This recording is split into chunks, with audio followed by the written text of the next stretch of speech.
In the 1980s, I started my professional career as a computer operator at a coin museum in New York City, and they had a lot of visitors come in and out.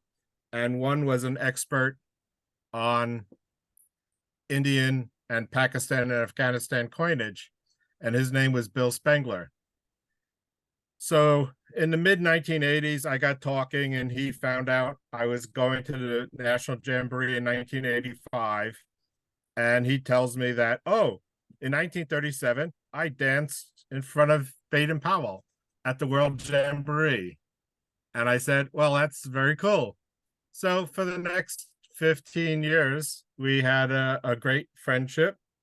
And when I moved out to Wisconsin to work for a hobby publisher, I he also helped with the coin books that I got to work on there. And eventually, in the early 2000s, he gets cancer and offers me his collection of Scout stuff to buy, and I did. And in 2005, he dies. But the story really begins with his father.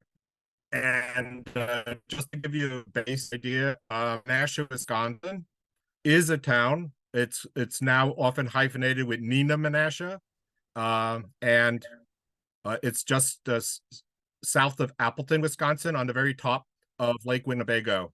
So it's about 30 miles. His father was a member of Troop 3 in Menasha, and here is a 1912 menu, a Scout week menu from a troop dinner, and it's folded up in such a way and tied that it's like a little pup tent, and it's a really cool graphic. And on the bottom is his riveted membership card. Uh, Unfortunately, the flag cover is missing from the card, so it's an incomplete card. But what I thought was really cool was it gave me my first 1910 hardcover handbook. So his father, Llewellyn, eventually goes by the name of Silas, which was his middle name, but he switches those after graduating from the University of Wisconsin in 1920. He marries in 1921, and Bill Spengler is their first child, born in 1923. So Bill joins Cub Scouts in Pack 1 of Menasha. And as you can see on the bottom, the Valley Council wasn't using the national cards, which were diamond in shape. So they printed their own rank cards. And it turns out that by 1934, Bill earns all the bear, the wolf, bear, lion, as well as the gold and silver arrow points, which at that time was what you were supposed to do. And he's touted in the local paper as the first Cub Scout in the council to earn and max out in the Cub Scout program. This is his sweater. He just has a wool pullover sweater. The photograph is the photograph that was used in the newspaper article touting his Cub Scout endeavors. I don't know why the sweater has 3 stripes on his sleeve, but eventually the sweater I got only has 2 stripes on his sleeve. So somewhere a stripe went awry. In 1935, he joins the Boy Scouts, Troop 3 Menasha, and attends his first year as a camper at Gardner Dam, which had opened a few years earlier. Gardner Dam is about 60 miles northeast of Menasha. It's still a council camp, in the Bay Lakes Council. And what's really cool is he was on camp staff for most of the years between 36 and 39. And so he has some camp brochures, some camp advertisements. He has some original snaps of some of the early buildings at camp. And he used the camp stationery to write letters home, sometimes handwritten, sometimes typed. But he also was the camp scribe. And in that role, he each week wrote two, sometimes more articles for the local newspaper back in Appleton or wherever the troops were who were registered at that week at summer camp. So the 35 patch is a little pine tree with a 35. The larger patch with the fleur-de-lis, you had a star added to the center patch, which was like for best camp tent for that week in your troop. And then the different arrows colors were for different activities, whether it was nature or handicrafts or other things. In his articles in the newspaper, and here's just a sample of those articles, he mentions that each week scouts were inducted into a group called the Lynx. And that was the original honor camper society at the camp. And the link you got was a link off of a steel chain. And you put it on your belt. He said it was a pretty inconspicuous type of award. And it was the OA predecessor used at the camp. Unfortunately, his link went awry and was not with the collection when I got it. So what amazed me is at 12 and a half, his parents signed him up for the 35 Jamboree. And it didn't happen, but he got stuff in the settlement afterwards. So he did get 2 arc patches, and one of which he had me sell for him. The other one stayed on his sash. But in the group of stuff, and that's why I got the base of this collection, is 2 scrapbooks. And it starts off with this 35 Jamboree group of paper items, some baggage tags, letterhead samples, and the ID card. It then goes on to include a book on the 37 Jamboree, and then a second book on the 37 World Jamboree. And that's what is the rest of the base of this talk. So here's 37 Jamboree, 2 years later. His duffel bag, boldly imprinted with his name and troop number. The Jamboree Journal, bound volumes that you were able to buy and mail to you afterwards. And then 2 photos of him getting ready to leave home and go on the train down to Washington. So what do you put in a scrapbook? Well, it seems that Bill was a scavenger at heart. So yes, he has his ID card and he got his Jamboree in Washington tour book. He has the Trading Post book, but then he has odd stuff. So he got to do his laundry twice. And here we have a laundry tag. And that's really esoteric keepsake, but pretty cool.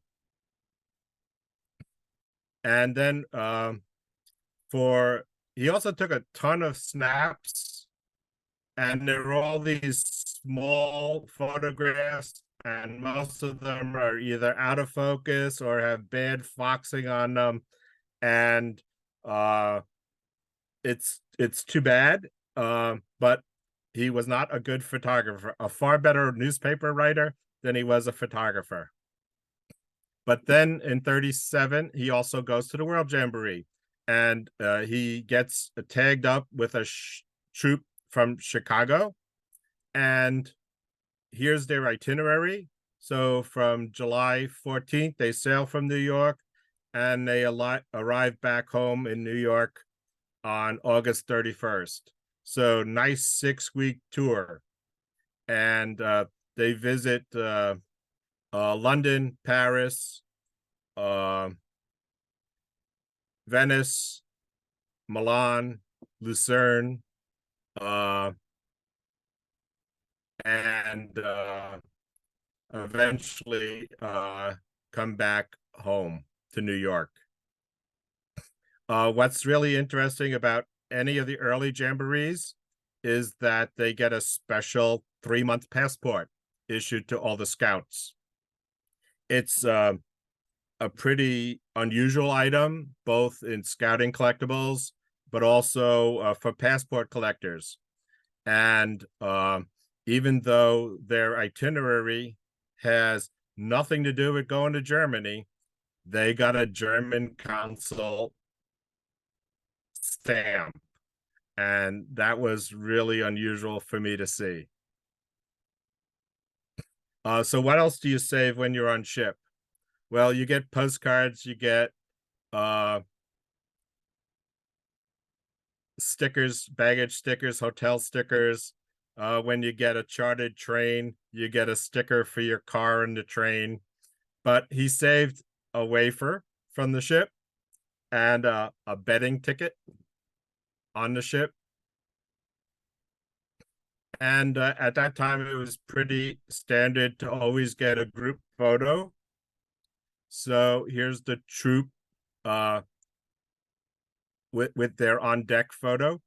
It's nice that they have a Sea Scout in the group, and Bill Spengler is in the first row, kneeling down at the far right. He's wearing his white coat. It seems that being young and skinny, he was perpetually cold, and that's what he remembers most from his sea trip. Other items in the scrapbook is his ID card, a site map, and you can see in the map, the upper corner is marked where Troop 12 USA is, virtually the farthest corner of the Jamboree site. And the flash, his uniform flash. Lots of Jamboree letters, both official and unofficial, coming out of the council office in Illinois, coming out of the national office. And the letter in November is interesting because it goes through the budget for the Jamboree, and it says they all got a $3.50 refund because there was money left over. I don't think that would happen today. Some Jamboree stationery, Jamboree baggage tag, a Jamboree songbook. Again, more laundry stickers, which is always nice. And actually, the cloth numbers actually matches the paper ticket.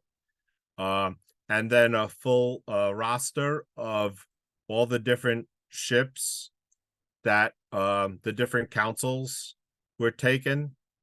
So there were 794 kids from the United States, and they were traveling on 15 different ships and tours, and their arrival and departure dates. Then there's a camp book. There's a wrapper for your lunch sandwich, and a really nice postcard photo of the troop.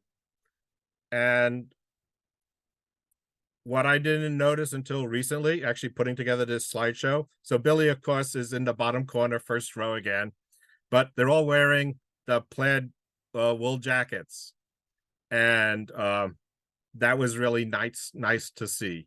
We have a box of chocolates, and then a really touching uh, commentary about the German scouts that attended the Jamboree. And